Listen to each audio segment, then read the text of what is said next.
آج کے اس اجتماع میں ایک وہ بھی قانون بیان کرنا چاہتا ہوں کہ بندہ زیادہ کیسے پڑھ سکتا ہے، کیونکہ ہر طالب علم کہتا ہے میرے لیے دعا کرو، کچھ تو اتنے بے خبر ہیں وہ دعا کے لیے بھی شاید ان کو شوق نہ ہو۔ کیسے؟ حضرت امام اعظم ابو حنیفہ رحمۃ اللہ علیہ سے پوچھا گیا اتنے بڑے تم امام کیسے بن گئے، اتنے بڑے امام؟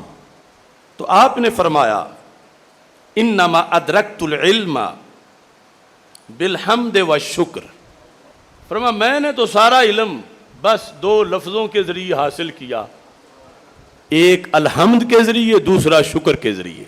کس طرح؟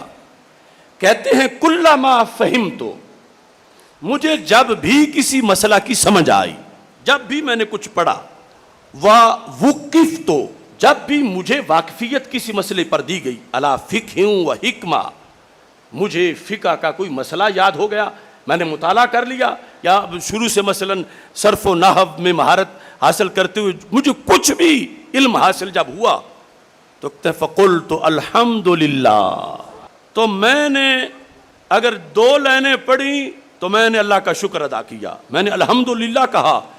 کہتے ہیں فازداد علمی، اس سے میرا علم بڑھتا چلا گیا۔ اب طلباء کے لیے یہ ہوم ورک ہے پوری زندگی کا، علماء کے لیے، کہ صرف الحمدللہ کہنے کے اندر مشقت کیا ہے؟ روزانہ جو سبق پڑھتے ہو، ہر پیریڈ میں جو پڑھا اس کو پڑھنے کے بعد نیت کے ساتھ کہو الحمدللہ کہ آج تو 4 حدیثیں میں نے اور پڑھ لی، آج تو 10 آیات میں نے اور پڑھ لی، آج تو فقہ کا ایک سبق میں نے اور پڑھ لیا۔ تو امام اعظم ابو حنیفہ نے وصیت جو کی تھی طلباء کے لیے، میں وہ تمہیں پڑھ کے سنا رہا ہوں۔ وَهَكَذَا يَنبَغِي لِطَالِبِ الْعِلْمِ أَن يَشْتَغِلَ بِالشُّكْرِ بِاللِّسَانِ وَالْأَرْكَانِ، کہ طالب علم کو چاہیے کہ وہ علم پر روزانہ شکریہ ادا کرے، اور علم کا شکرانہ نماز پنجگانہ میں بھی ہے کہ نماز پڑھ کے شکر ادا کرے اور باقی الحمدللہ کے ساتھ شکر ادا کرے۔ تو یہ خود بخود، چونکہ اللہ کا حکم ہے نا قرآن مجید میں وَلَئِن شَكَرْتُمْ لَأَزِيدَنَّكُمْ، اگر شکر کرو گے میں تمہیں اور بھی دوں گا۔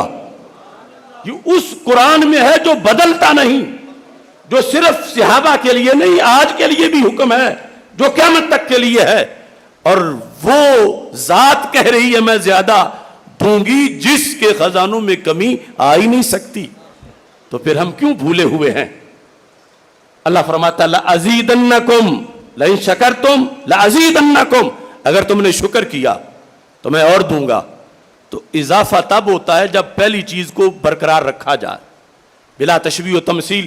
اگر تمہیں کوئی 1,00,000 دے اور کہے میں اور بھی دوں گا، تو اس کا یہ مطلب نہیں 1,00,000 لے لوں گا اور دے دوں گا، یعنی 1,00,000 تو تمہارے پاس رہے گا، میں 10,000 اور بھی دے دوں گا۔